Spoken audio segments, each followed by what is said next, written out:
PRRD. Bakit kailangan ituloy ang mga infrastructure project ng nakaraang administrasyon? Kung minsan na ugali dito sa Pilipinas at sa ibang lugar din, na kapag nagbago ang administrasyon, ang pag-iisip ay lahat ng nakaraan na ginawa ng dating administrasyon ay tinitigil dahil sinasabi walang magandang nangyari. Ay hindi naman tama yun. Kung maganda naman ang proyekto, ba't di natin itutuloy? Hindi yan ang pag-iisip na magdadala sa atin sa isang bagong Pilipinas. Kung masusi naman ang pag-aaral at talagang may pakinabang, dapat talagang ituloy. Ang infrastruktura ay kaunlaran. Lalo na at kasama nito ay masusing pag-aaral. Sa ganitong paraan, walang masasayang na pondo dahil ang bawat proyekto ay mapapakinabangan ng mamamayan. Bukod sa mga tren, highway at tulay, ito ay mga infrastructure project na may kinalaman sa digital connectivity, sa flood control, sa irrigation, water supply, health, power, at saka energy. Isa-isahin natin ang mga benepisyo ng mga infrastructure projects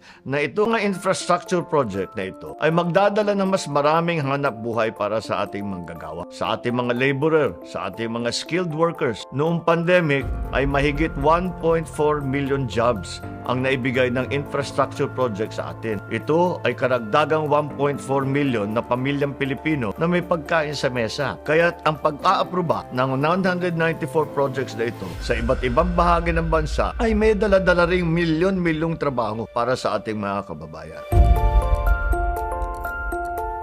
Pangalawa, ang mga infrastructure projects na ito ay makakatulong na solusyonan ang problema natin sa trapiko. Ang sabi ng mga pag-aaral ng JICA o Japan International Cooperation Agency, mahigit 3 bilyong piso ang nawawala sa atin kada araw dahil sa naaksayang oras sa trapiko. Sa pagpapaganda ng ating mga railway system, hangad nating hikayatin ang mas maraming tao na gumamit nito at mabawasan ang pribadong sasakyan sa kalsada. Sa pagpapalawak ng ating mga highway, pagtatayo ng bagong tulay at kalsada, magkakaroon ng bagong madaluyan ang ating trapiko.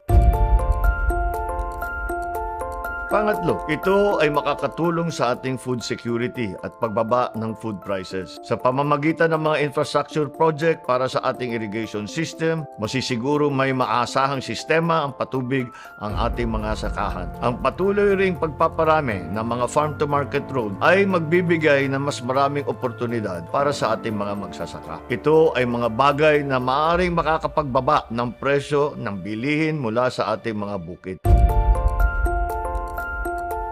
Pang-apat, mas inihahanda tayo ng makabagong infrastruktura sa mga epekto ng climate change. Ito ay isa sa mga lagi naming pinapaalala sa mga nagpaplanong magpapatayo ng kahit ano pang infrastructure. Isipin natin lagi ang climate change. Mayroon tayong mga flood management project na nailatag. Dahil sa matinding buhos ng ulan, ilang minuto lamang ay baha na kagad. Marami tayong mga spillways na hindi natapos noon kaya nagkakaganyan. Kaya mahalagang tapusin ang proyekto ng nakarang administrasyon at unahin lagi ang kapakanan ng bayan. Kung may labis na pagulan, katakataka naman, meron din kakulangan na sa tubig. Kaya naman, may mga infrastruktura na gagawin natin para patibayin ang ating water supply system.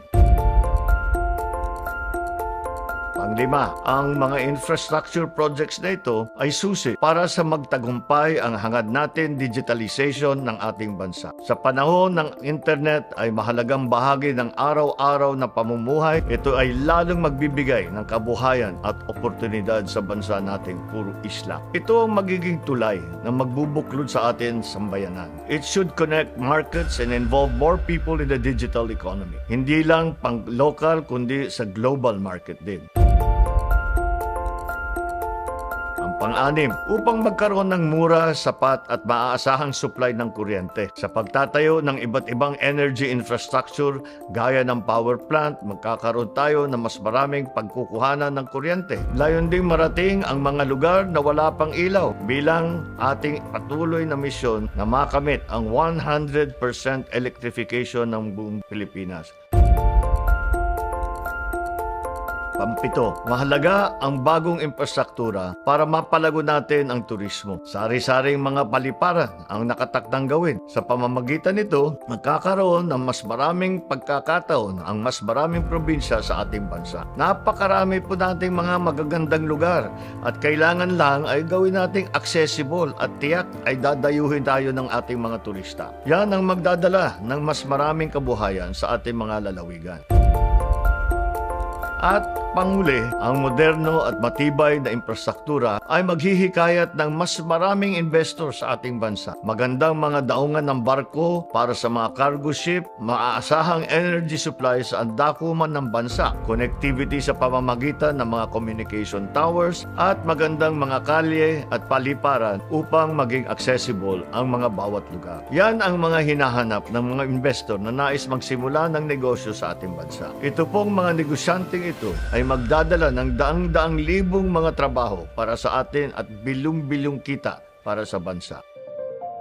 Karamihan po sa mga proyektong ito ay maaari lamang sa pamamagitan ng tinatawag nating Public-Private Partnership o PPP. Marami rin dito ay magkakaroon ng sapat na pondo bunga ng ating mainit na pakikipag-ugnayan sa iba't ibang bansa. Kung kaya't kasama ng NEDA, minabuti rin natin i-adjust ang mga guidelines ng ating joint venture para naman mas maging kaakit-akit pa ang investment dito sa Pilipinas para sa mga nagnenegosyo sa ating bansa.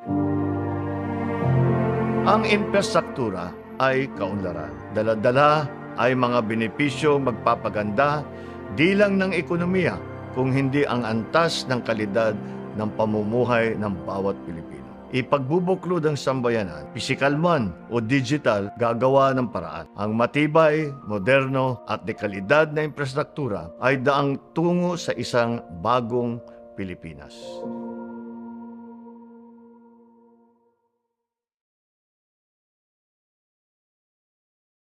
Hi guys, once again, thanks for watching our dad's vlogs If you want to see more, remember to share, Like, and subscribe.